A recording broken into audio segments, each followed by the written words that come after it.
Welcome to the Wealth Without Wall Street podcast, your guide to understanding how to get out of the Wall Street rat race and start your own mailbox money lifestyle.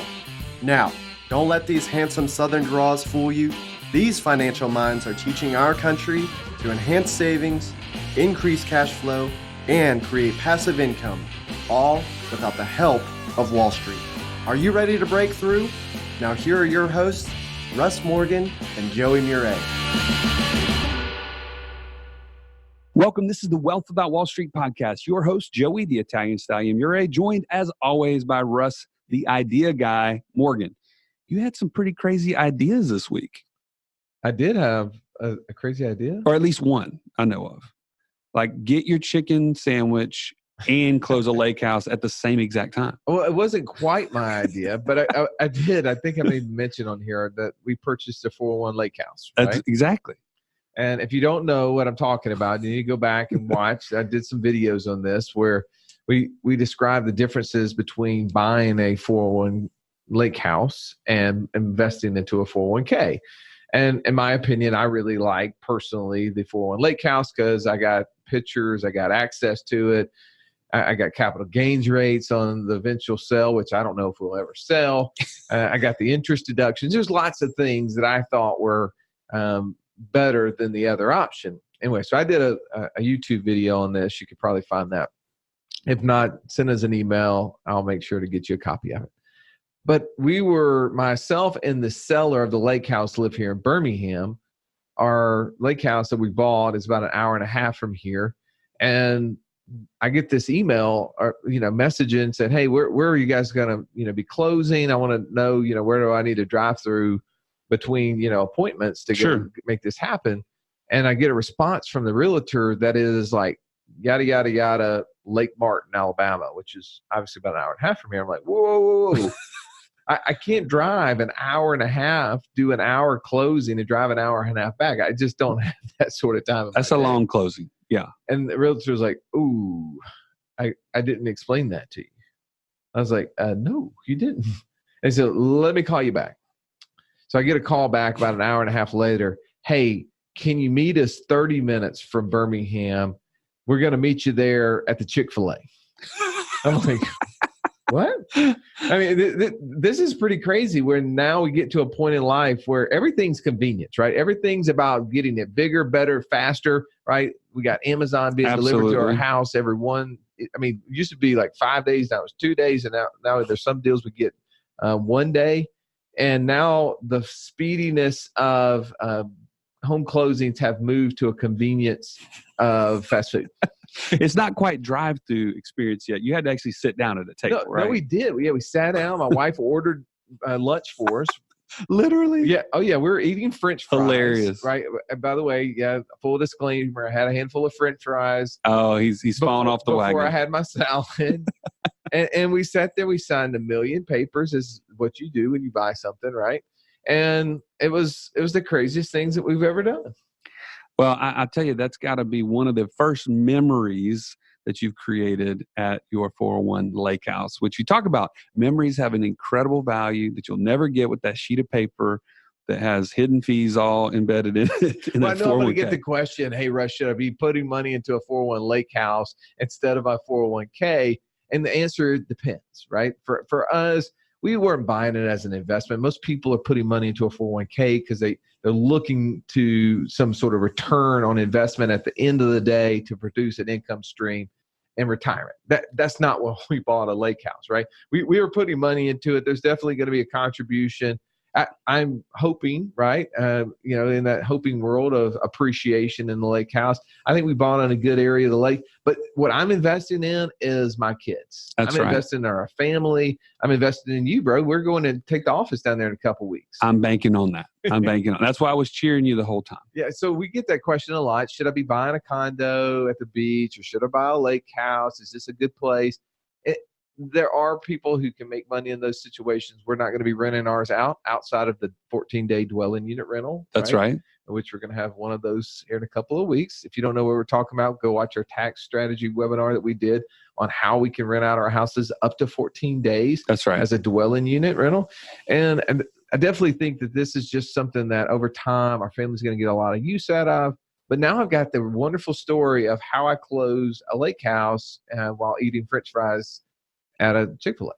Well, what I love about this is that you are talking about returns. You're talking about returns on your time, returns on investment potentially. And that really brings us to today's topic. We're talking to an entrepreneur, a serial entrepreneur. He's had multiple businesses, where one of them is called high return real estate, by the way, just to throw that in. Well, I love that name. When you think about what we did, we named Wealth Without Wall Street, like very literal. How are we going to build wealth without Wall Street? We're just black and white. Exactly. He thought about the same thing. He's like, I want high returns. I like real estate. Let's combine the two. So we are fortunate to have interviewed Jack Gibson. And like I said, he started one business a little bit in the unconventional space of network marketing. Okay. It's not something you'd see every day, or maybe most of us have done, but then how he utilized that to start a second business, the cash flows. He took his cues from Robert Kiyosaki. So we have to give him credit for that. Yeah. The guy's pretty smart. But man, the challenges that he saw, the successes that he's had as a result of all these things are just an amazing story. Anything you want to add to that, Russ? Well, I think there's just some really good takeaways. We're going to have infographic. We're going to put that. He had his 5. What was it? What do we call it? The 5 wealth. 5 types of wealth. Yeah, 5 types of wealth. Exactly. Which goes into more than just the tangible physical wealth that we think about. So anyway, you've heard me talk about eating French fries, buying lake houses. Now let's hear from Jack Gibson as he talks about how can we build wealth through real estate and some of his experiences. Have you been listening to our podcast and wondering, am I the only person that knows about infinite banking? Or what about the 5 pillars of Wealth Without Wall Street? How can I learn more? Now is your chance. You can join the community that is learning this across the country. Go to community.wealthwithoutwallstreet.com where you can access Q&As with all our podcast guests and live group coaching with some of the top experts from across the nation. And yes, I'm throwing in the Stallion and I in that. Just go to community.wealthwithoutwallstreet.com and sign up. Welcome into the show, Jack Gibson. Man, we're so glad to have you on the show today. Yeah, thanks for having me, guys. I'm excited. Let's go. Yeah, man, you seem like, as I was reading on your bio, Jack, that you kind of have a entrepreneur spirit, something that you started at a really young age, at 19 to be specific. So help our audience who may not be familiar with you just learn a little bit about how you got started and the entrepreneur game. Yeah, what happened was, I think I was 18. I was, in the summer of college or right before going to college. And I went down on my uncle's farm and I worked I put 20 hours in on his farm, clearing off his farmland because he had just purchased this new set of acreage. And it was just terrible work. And I went back to get my, paycheck and he gave me $100. And I was like, are you absolutely kidding? You're my uncle, you're supposed to take care of me. So about that same time, I just gotten started as a distributor with a nutrition company, selling their products, and it's a multi-level marketing company. And I sold a nutrition program for $200. I made 50% commission. So I made $100 and that took 30 minutes. So I'm like, never again for the rest of my life will I ever get wages. I'm done. That sealed the deal.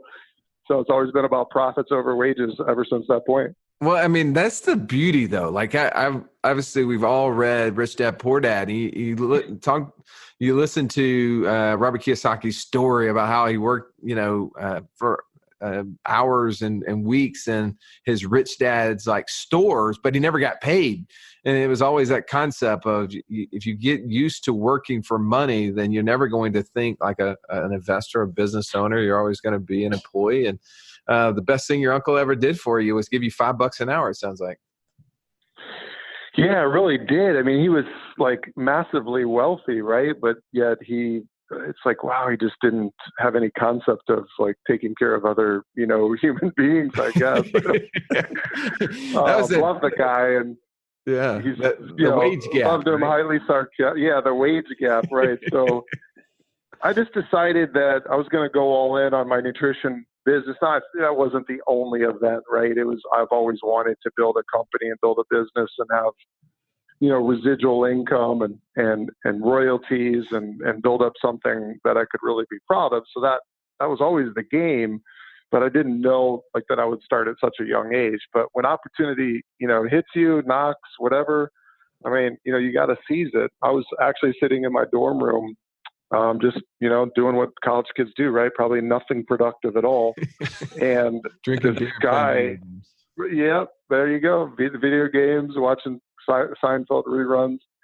This guy, he's another college student. He was walking down the halls of the dorms and he was handing out flyers. His parents had just lost like 30, 40 pounds each. And he had just started as a distributor. He was super excited. So he's canvassing the campus and he hands me a flyer about the products. And then that led to conversations about, making money as a distributor, as an opportunity. And then, long story short, I said yes. And it took a while. I mean, it took me 9 months before I even got my first commission check for $14.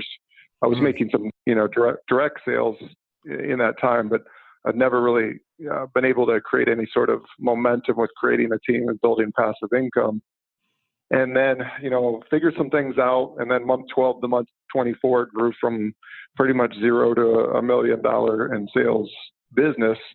And I was making more money than my college professors, as a junior and senior in college. Yeah. So it was, it's even the better part of that story is, so that was 1997. That was 20 years ago. I'm still getting paid to this day for what I did back, in 1997. And that really is what Robert Kiyosaki said in his book, right? He said, you want to figure out a system, build a business that can continue to pay you long after the original work is done. So build a business and then use your excess cash flow to invest into real estate. So that was the plan that I followed. And so that's why when you asked before we hit the record button, right? Like, why do you have these two kind of opportunities, two companies that are in unrelated industries? Well, it was really the Rich Dad, Poor Dad plan that he'd lined out. Said build a business, and he even talks about building a multi-level marketing business, and then use that excess cash and invest it into real estate. So that's how I arrived at where I'm at today. Well, but it did start with your mindset, though, it sounds like. And I think that's what, as we talk to different people on this show, we're all kind of seeking that same end result, right? We all want to be, either we are an entrepreneur and we want to be more successful. We want to get to the point of passivity in terms of our income, which it sounds like you have already kind of reached that threshold, maybe even pretty early while you're still in college to a certain degree. Mm-hmm. But what would you tell somebody about that process from the time of when you were working for 9 months and didn't see $1, and then you got that first $14 commission check you just mentioned? What would you add to somebody's, how would you explain that process to somebody? So, yeah, I think of it in terms of there's 3 stages that, we all go through as entrepreneurs. So stage 1 is where you're doing 10 units of work and you're getting 1 unit of pay. So in stage 1, how long does it last? Well, of course, it depends, right? Right. Depends on the person, the skills, the talents they bring, how much effort they put in, the industry they're in. Of course, that's lots of big variables, right? But in that stage, the common thing that we say to ourselves in the self-talk that goes on in our heads is, this isn't worth it. I am not getting paid for the value or the time that I'm putting in. Right, what I'm worth. What I'm worth. What the more common type of person that's going to say that is the employee mindset person. This is the person that they have in their head that when they put in an hour that they're going to get this many dollars back out. And that's right. The way it should be. Every time they put in that hour, this is the immediate return. An entrepreneurial mindset is, I'm going to put this hour in. I'm not going to get paid. I might even lose money on the hour that I've put in. Like I might not even make a profit. I might be at a loss. So I'm putting in both time and money into this business and I'm losing. And that to them, it's the vision that they have for their future. what they're trying to build is what carries them through that stage one. It's a tough stage. A lot of people don't make it through it. Yeah. I mean, that's the startup phase to most businesses. I mean, there's tons and tons of books written on the subject matter that says most, small businesses take 6 to 7 years before they start turning profits. And but you do it for that long-term focus. So you see that in the entrepreneur journey in stage one, huh? Yeah. And I think, like me personally, I love stage one. I mean, part of me hates it because I want to get out of it. But then like once I'm out of it and I'm into stage 2 and 3, I'm kind of bored. So then I want to go back to stage 1 and have that challenge all over again. Well, that's kind of like that's it's a warp. Yeah, that's classic entrepreneurship. Whenever I think that's when you look up entrepreneur, it's like scatterbrain, squirrel brain, whatever you want to say. That we enjoy the new idea, we enjoy the new task, the new opportunity, the new challenge. All right, tell us what's stage 2? What do you see as stage 2? Stage 2 is where you're commonly saying to yourself, yeah, this is about worth it. So you're putting in 10 units of work and you're getting 10 units of, pay back out. So you're like starting to say, you know what, all this effort that I put in initially, this is starting to we're starting to get a payoff. It's nothing great, but it is, it's at least the equivalent, right? And then stage 3, this is where you say, I'm not worth this much. And obviously that's a very tough place to be. I personally have finally arrived at a stage where I'm like, I always tell myself I'm underpaid, even if that's not true, because I never want to send a signal of lack to myself or to my own, subconscious. I always say even if I'm making way more money than the actual time that I'm putting in. So I'm saying basically, I am definitely worth this and so much more. But right. So that's stage 3 is that I'm not worth this much because you're earning so much more than the time that you're putting in. So as an entrepreneur, did you have people pour into your life that helped kind of guide you along this journey? Yeah, mostly from, books, honestly. I mean, Jim Rohn, got to meet him actually in person, amazing human. And I got to hear him speak quite a bit at our direct sales conferences. So I got to hear from him multiple times throughout a year. Lots and lots of audios, books, and, everything I could get my hands on from the great minds. Tell me one thing as far as a challenge that you met along the way. You've already mentioned the mental part, right? Especially that stage 1, you've got the mental game. It's constantly almost like telling yourself that you're not worth it or you're worth way more or whatever.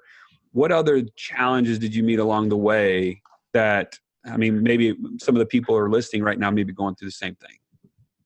Which business? Because they both are they're so different, right? What? The answer is yes. Which business? Yes. Well, okay. So if you look at the multi-level marketing game, it's a people capital game, right? There's no money capital. I signed up for $100, right? There's no capital. It's all sweat equity. It's all people moving a product into the marketplace. So the very difficult part about that business is learning how to not just sell, but then, train and teach others and lead other humans. And there's so many different dynamics, especially as the team starts to grow, where, the different personalities come into play, right? That don't always rub each other the right way. So learning how to kind of nimbly move through those different situations, that was extremely challenging. In the real estate game, it's a much more capital intensive game. So it's not so much people, capital, people moving a product. You need a lot of capital really to play the game the right way. I just don't subscribe to I'm going to come into real estate and play with no money down. Right. I don't subscribe to that at all. I think you should get responsible with your finances, build a business or build something up to where you actually have some cash to to really play the game the right way. So that, it's my opinion. So, The biggest thing we found, the biggest challenge in real estate is theft. And we really had some tough situations with, just unscrupulous people that you think are doing work, and you pay them to do work and they don't do the work, or, things like that come up. So you run two different businesses. You run a multi-level marketing company that produces this passive income stream that then you turn around and invest in real estate, right? Two completely separate things. As you have said, that the multi-level marketing business didn't require a whole lot of capital to get into, but the real estate does. So what have you learned from doing business? Has the direct sales multi-level marketing business giving you different things that's helped you in real estate? Or how did those two businesses, how did you say, this is where I'm going to go, and I've been able to use a skill set to go in there? Or did you have to learn a completely different skill set to be successful in real estate? They were very similar skill sets for me. But then there was a lot, that I didn't know in real estate, which was very costly, in terms of making sure that, you trust but verify, because you're dealing with so much capital. In the MLM business, it's a very, such a people business, and I've never needed a lawyer ever in 20 years. Okay. In the MLM business, generally speaking, most people are good people, and, you're not talking about large amounts of money. So yes, did people steal from me in that? Yeah, but you're talking about, a few $100 here and there. Right. right. Whereas in real estate, you're talking about hundreds of thousands of dollars being moved around, buying, selling property, rehabbing property. There's, you need to trust, but verify. And we didn't do that. Simple background checks on the people, that we were hiring to do business, people that we were partnering with, would have probably prevented quite a lot of headaches that we, have been trying to claw our way out of the last year. So yeah, that's for me, those are the kind of the biggest discrepancies between the two.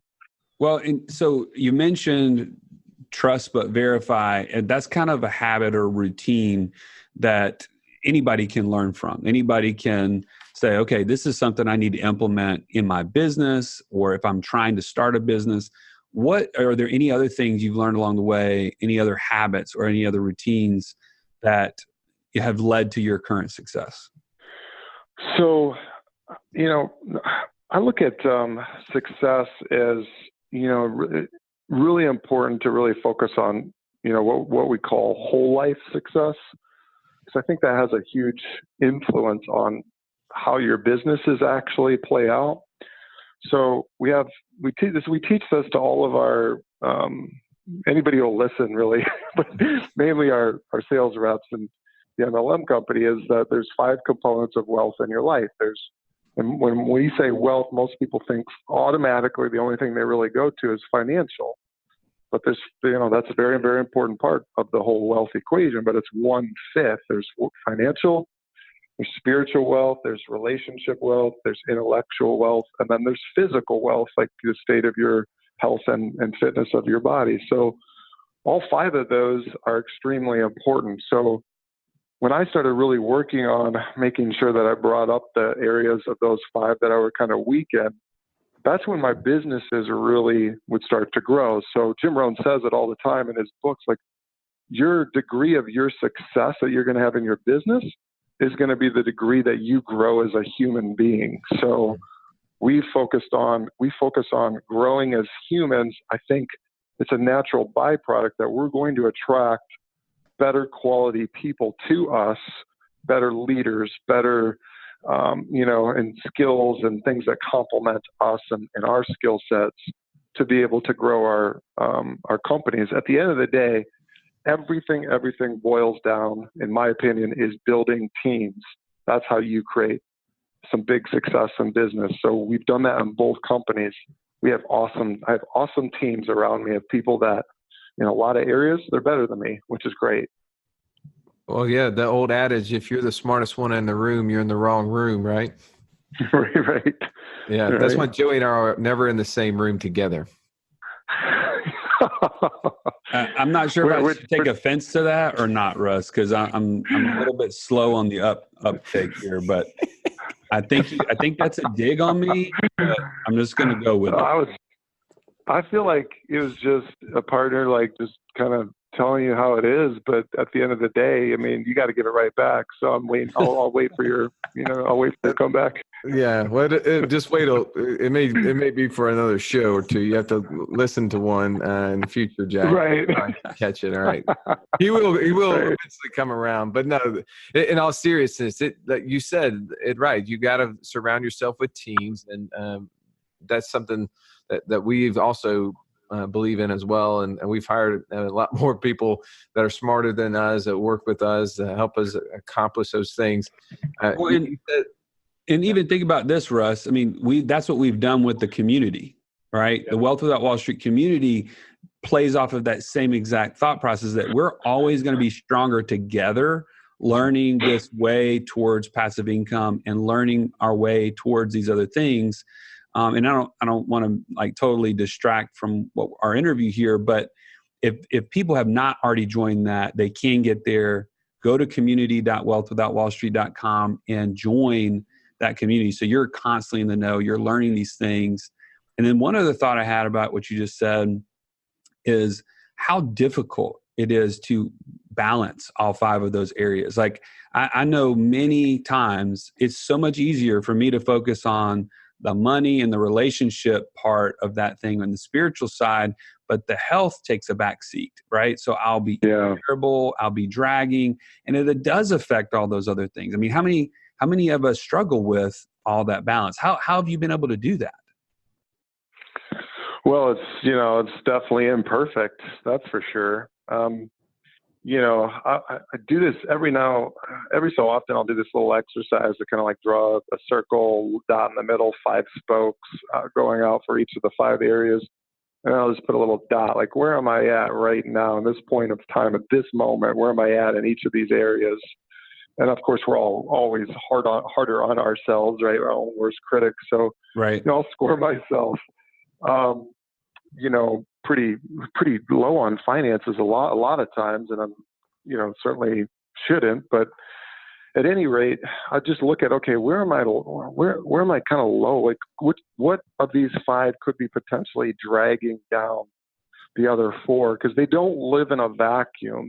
Each one very much affects the other. If you're, like you said, like if you don't have energy because you're eating poorly and you're drinking too much or whatever, then that's going to affect your finances, because you're not going to have the energy to make the right, decisions or to operate at your highest productivity level.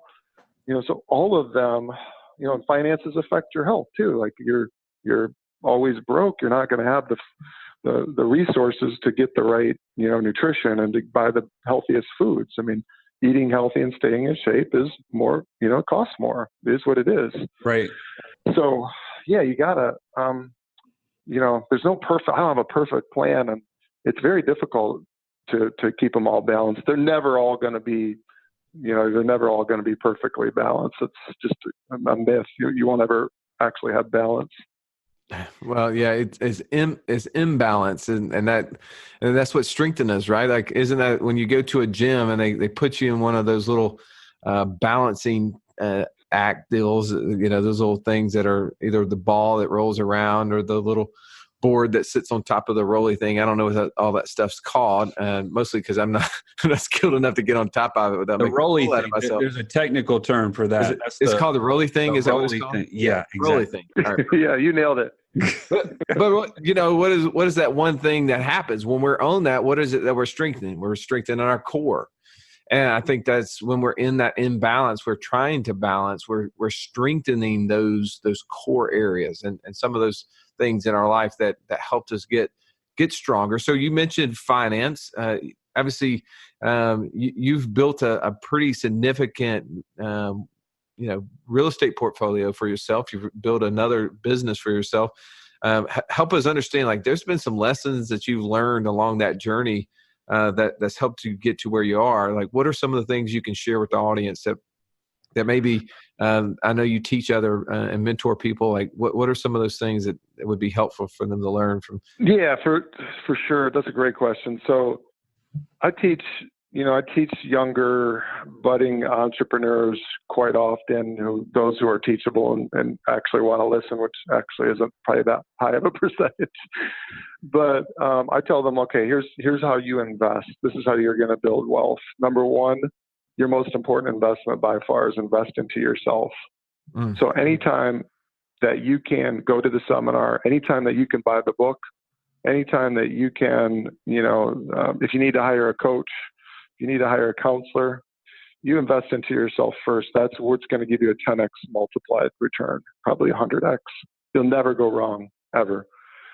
So I said that's the core of everything that you do when you're first getting started. Don't worry about the stock, the bond, the real estate. You don't need to buy anything. You need to put money into yourself. The second thing then is to invest into their own business. If they're an entrepreneur, which most people I coach are, you need to invest your money into building your own business because you have 100% control of that asset. Pretty much any other asset, you're not totally in control of. So then you can get the highest ROI, with your own business. I mean, that's how, so many people create, massive wealth is through owning a business. And then the third thing I tell them to do is get a good cash flow, a whole life insurance policy, just like what you guys are doing with Infinity Banking. And here's what I tell them, because a lot of them are, they're like, what? Whole life? Like, why would I do that? Dave Ramsey says not to do it. Why? That doesn't sound very attractive, 5% or 6% dividends. Like, I want to get crypto, I want to get Bitcoin, I want to make, 100, 300, 500%, right? Yeah, exactly. And I'll tell them, I say, here's the deal, man. You're an entrepreneur, and your ability and what makes you great as an entrepreneur is your willingness and ability to take risks and to be aggressive. I said, but on the flip side of that is the other side of you, which is the ability to take risks and be aggressive. And that doesn't typically serve you when you're going to protect and grow your money. So a lot of entrepreneurs, the same skill, the same, attribute that got them to make a lot of money in a business, it doesn't translate over properly into protecting and growing their money. So a lot of entrepreneurs, they can make a lot of money, but then if you study what they do, they lose it somehow because they get over aggressive with the money. So I tell them, look, you get a whole life insurance policy because you need to protect yourself from yourself, because you have certain attributes that are not going to set you up for long-term investment, success. It just is what it is. So plow a lot of money into it. I personally, since I discovered infinite banking and really understood it and got past the, Dave Ramsey don't buy it by term only. Once I pierced that and really got down and just realized how great it is. I mean, we put $8-9 grand a month into, a policy. Now, the great thing for an entrepreneur as well is that you need liquidity. I mean, we need to be able to access cash and capital very quickly if we're wanting to invest into the next thing to grow our business. We need the next machine part. We need whatever the case, right? We need anything. It could be a myriad of things depending on the industry, right? So in my nutrition business, we open up nutrition clubs where we make shakes. So, I need 30 grand to open another one up. I want to expand that business. Boom. I just make a phone call. 3 days later, I can borrow against my policy. My policy continues to grow uninterrupted. In other words, compounding, right? That's As right. you guys teach. And you don't interrupt the compounding effect. Yeah, you have your own bank that you can borrow out of and pay it back when you want. Or if you don't ever pay it back, obviously it'll just be paid out of your death benefit. So that's what I teach. I mean, those are the kind of the core the top three things that I subscribe to, and that's and then from there, after that it's cash flow. The number 4 is cash flowing real estate. I mean, more millionaires have been built from real estate than pretty much any other, investment vehicle or industry. And cash flow real estate is, that's how I got started first into our company. Before I had high return real estate, the company, I was buying cash flow real estate as an investor and loved the returns and loved the consistency, that it doesn't have the variance level of something like a stock, where, those can fluctuate from year to year by 16% as the variance swing. Well, real estate variance swing in the price is only 4 to 5%. So I like consistency, and I like that extra source of cash flow. Yeah. So anyways, I've been talking uninterrupted long enough. Sorry. Well, we did. I put a good plug in for you guys, at least. Yeah. Well, we like to not interrupt you, just to further give the analogy of the uninterrupted compounding in a policy that's correctly created. Nice. Sounds good. But I do want to plug one last thing here, and just to ask the question. Now, granted, here's another thing. Russ and I are not the greatest interviewers of all time. And if you're listening to this and you're like, why in the world didn't you ask him X? Fill in the blank. Whatever question that you have right now, we're going to actually have Jack to join us in our community for a Q&A session. And so if you have these burning questions, join the community. That's where you're going to get access directly to Jack to ask these questions. But I'm going to go ahead and ask one last question before we then wrap this up, and that is about the real estate strategy. So when people say I invest in real estate, there's a million different potential strategies. And I just want to kind of put a spotlight on how you're doing it to create passive income. It's not a flip model. It's not where you're buying and flipping it and rehabbing it and then selling it for a profit. You're buying it for cash flow. So walk us through real quickly what that process looks like and why you do it that way. Yeah. So our model would be, there's stages that we do, but we are essentially a turnkey provider. So and turnkey just means we're selling a finished, rented, performing asset. So there's 4 partners, and each of us has a role in between our 2 respective companies that work together. So we have the acquisition, and then we do a rehab. We're almost always having to rehab everything we acquire, because that's how you get the best deals. You're not getting the best deals on the pretty stuff that's on the MLS. Right. So we're buying a property right at a discount because it's distressed. We'll send our rehab teams in, they'll put in, whatever it calls for to get it, to pass a third-party independent inspection. And then we lease it up, get it performing, and then we manage it for our investor base. That's where normally the management is what kills an investor's, rental cash flow, because so many companies, they charge, a lot of money for maintenance. They upcharge it just because that's their profit center. Right. Well, that's not our profit center. For us, we make our money on the sale of the asset. So we're just trying to put the management in place and the maintenance in place to protect our investors' cash flow as much as we can. Because things come up, things break.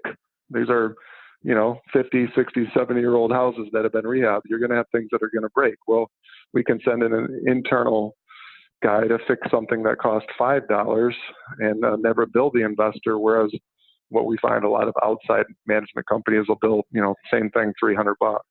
Right. So yeah, that's our model. So when the investor buys, they're buying either in cash or they're always buying in cash, but they may either just keep it in cash, whereas they're just holding it and for the rents, or they may refinance it and pull their cash back out and apply leverage or debt against it. And that's how you can amplify your returns, is when you apply leverage. So from an investor standpoint, I love leverage. I think you just got to be responsible about how much of it that you actually use. And that's why I don't think that the game should be played by people that don't have any cash, because you're just putting yourself, to me, at too much risk. If the market should shift and you're 100% leveraged, or 80, 90% leveraged, you could be in real trouble. So if you're in cash, you won't have trouble. You can ride it out. Yeah. Well, Jack, this has been an incredible interview just to hear more about your journey, your story of becoming an entrepreneur, then putting into practice certain habits and things that got you to success, creating passivity, which I think is the golden, ticket that we're all trying to get towards. So, man, I can't thank you enough for sharing these things. Any parting words for our audience that you would want to share? Yeah, I think the biggest thing is for entrepreneurs is to enjoy the journey. And I know that sounds cliche, and it's easy for me to say. I mean, I don't have to work another day the rest of my life. We have enough passivity between our two companies and businesses and investments that I wouldn't have to do anything if I didn't want to. But I just love the game. I love being in the game of entrepreneurialism and business. And so don't ever think that as an entrepreneur, that at some point you're just going to hit this point where it's like pure bliss, like just happiness is, sunshine and rainbows and unicorns. Because when you think that's where you're going to get, and then you get there, you're going to be very disillusioned and distraught, because what you're going to probably find, if your really mindset is shifted or is actually a true entrepreneur, you're going to be bored out of your mind, and you're going to want to go right back in to stage one and do it again.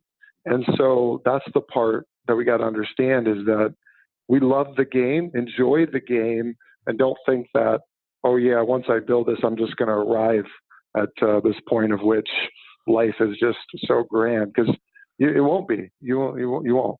It won't be that way. Yeah. Yeah, that we really appreciate having you on the show, Jack. I mean, it's one of those things that when you become an entrepreneur and you want to teach others, that journey is when we all learn. The teacher always learns more than the student. I know it was great to have you on the show, and hopefully we'll be able to get you guys back on at some point in the future. Yes. Love the interview, guys. You got to give yourself a little more credit for your interviewing skill set than what you do. But hey, you know what? Like I said, we're always our own worst critics. We'll give you that. Yeah, no doubt. Yeah, thanks so much. I enjoyed it thoroughly. Thanks so much for having me on. Hope it made a difference for your listeners. All right. Thanks again for listening in to the Wealth Without Wall Street show. We'll catch you on the next episode. This has been the Wealth Without Wall Street podcast. Don't forget to subscribe to the show to break free of the Wall Street mindset and begin building wealth on your own terms in places you understand, so that your wealth will never run dry. See you next episode.